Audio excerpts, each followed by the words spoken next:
Cariad. Who is she? She is the largest and oldest gaff rig ketch in the world today. Cariad is a Welsh word meaning beloved or sweetheart. She was built in 1896 by Somers and Payne of Southampton for Lord Dunraven of England. Cariad's history is truly rich. She won the 1898 Lisbon to Bombay Vasco da Gama Cup, returning the trophy to the Royal Yacht Squadron.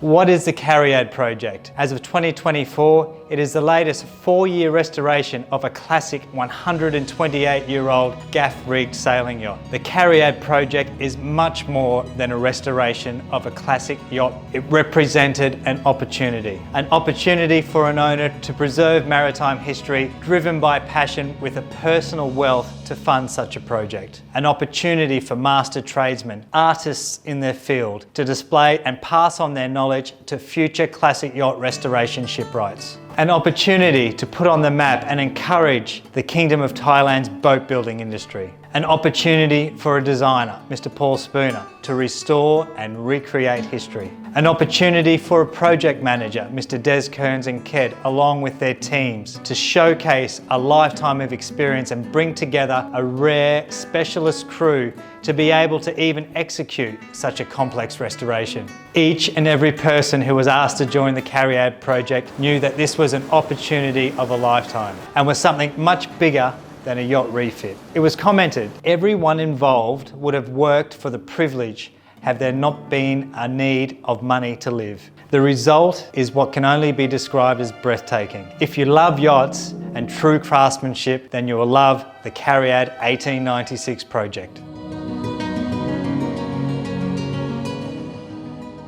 Tim asked me to get involved a few years back, basically to get her back into sailing condition. As with so many projects, the project just grew and grew, and there was quite a lot more structural work to be done and engineering, and I mean the whole team has done a huge amount to get her to this point.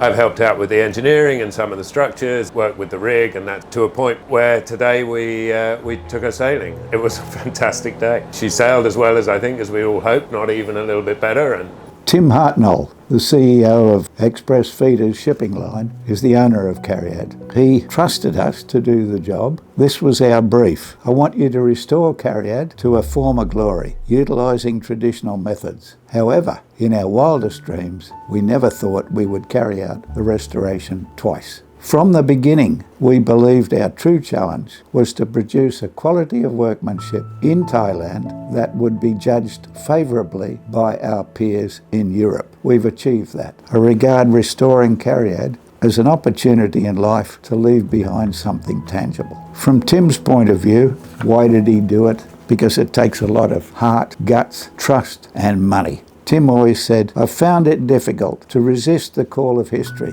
especially when I'm presented with the chance to preserve it. Because without his money and his backing, we wouldn't have what we have out there today. She was built in 1896, Southampton, all the traditional methods, for Lord Dunraven, who wanted a fast ocean racing yacht. In the last 100 years, she's had a checkered career, 13 owners, refit after refit. She's completed 3 circumnavigations, survived 2 world wars and the Great Depression, and twice we brought her back to life. And here we are today doing sea trials.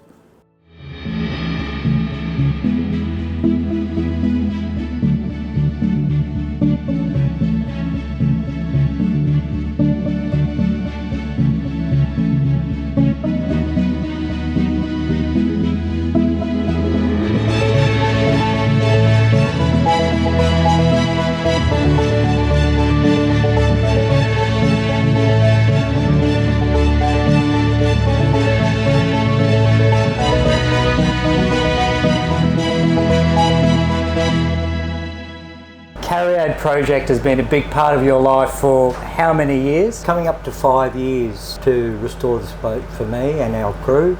The level of detail looking around is is just incredible. It's like nothing I've ever seen before. Remembering we're on a 128-year-old vessel, how did you get her to look so beautiful and stunning? The integrity of the vessel comes down to myself and my Thai guys. Now, your life work is restoring traditional timber vessels like Cariad? That's correct. We were talking off camera before. This table, for instance, has so much history. It's a gimbal table, but can you tell me a little bit about just the table we're sitting at here, for instance? When Des first took the job on as project manager for this boat 17 years ago, word got out around the world that Cariad was being restored again, and she's a much loved vessel. So the stories started pouring in. One of the stories that we got was that this was the original table in Cariad when she was built in 1896 and launched. The King of England at the time sat at this table. They're incredible. What remains of Cariad on board from her original build? Those kind of questions I can answer very accurately for you because I know every part of this vessel. Right. Originally, when we restored her, brought her up, put her in a makeshift shed in Satun, southern Thailand, and started meticulously and very carefully pulling her apart. All of the planking was in very bad condition, and the frames, which originally when she was built, riveted iron frames. Section by section, we would deplank the boat and then pull the ribs out and copy each individual rib shape, and in order to maintain and keep her original shape had to be a very careful process. She was originally planked in 2.5 inch thick teak. She was built of Burmese teak. We're very close to where the actual timber came from to where she was built. Obviously back in those days, sailors were well enough travelled to know what timber had the best integrity from what part of the world. In this particular case, because it was being built for Lord Dunraven, yes, he wanted teak. Having said that, when we deplanked the boat down to the garbet and the first 3 planks off the garbet, they were American elm. Right. They were still in really good condition. So going back to your original question, how much of the original Cariad is still there, we ended up replacing all of the frames. Yep. And then keeping the garbet plank, which is the first plank off the keel, the whole of the keelson, 3 planks off of the garbet, as much else as we could retain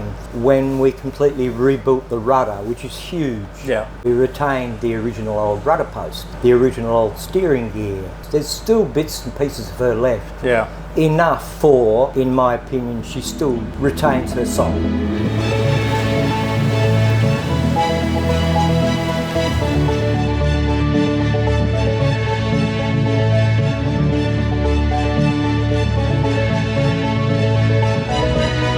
Well, and it's certainly gorgeous, and seeing her under sail, it's just truly breathtaking.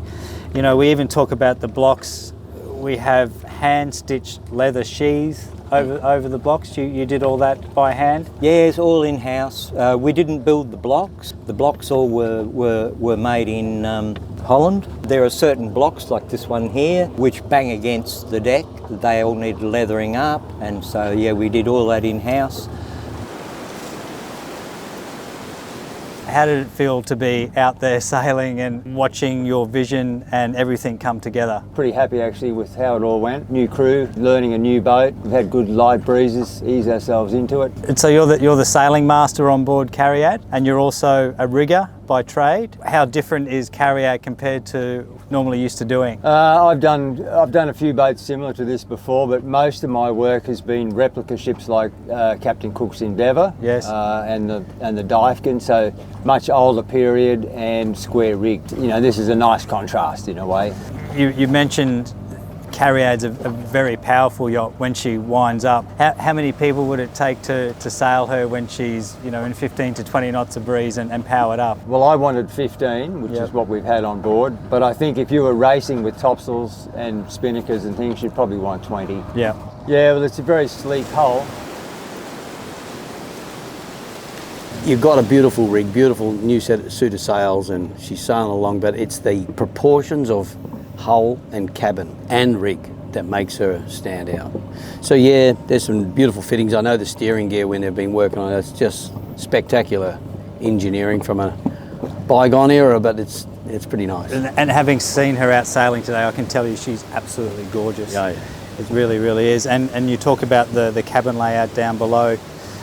really a lot of thought has gone into that, and those proportions that you do talk about really are there. It's a livable yacht. You could get on here and you could comfortably live.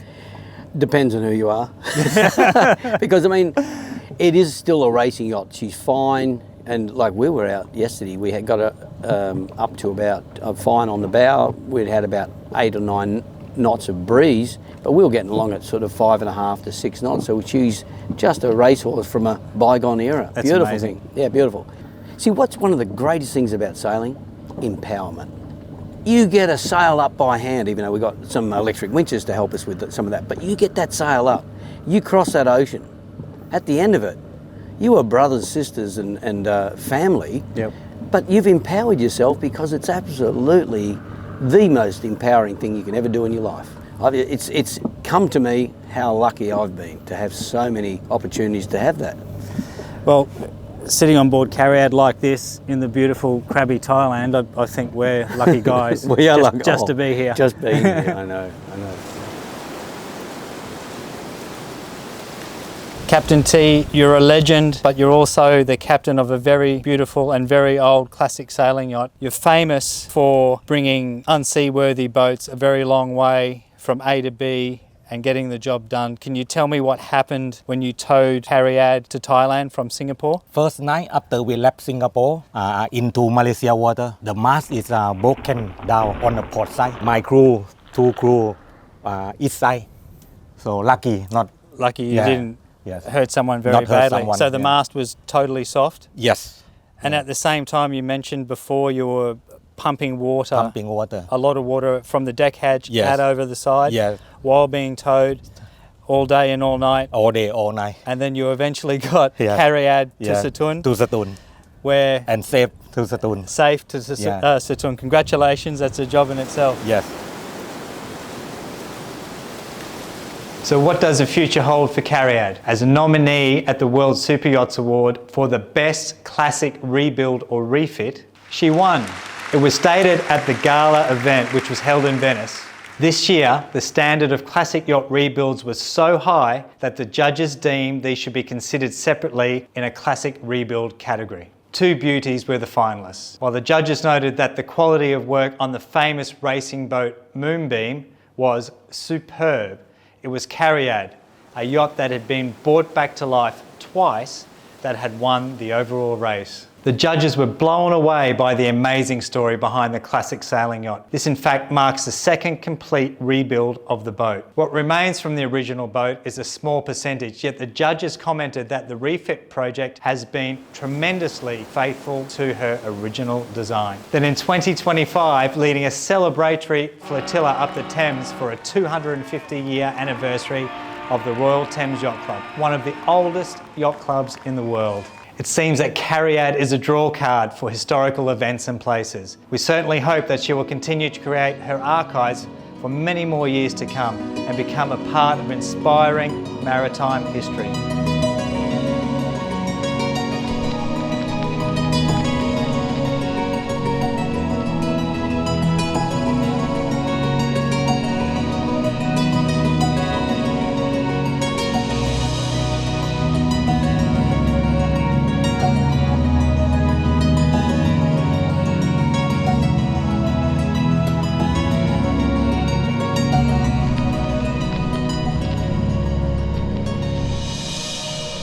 We're preserving a piece of British maritime history. It's all disappearing from the world. All of this stuff's disappearing. And if we can preserve it and have it sailing, a worthwhile project, preserving British maritime history.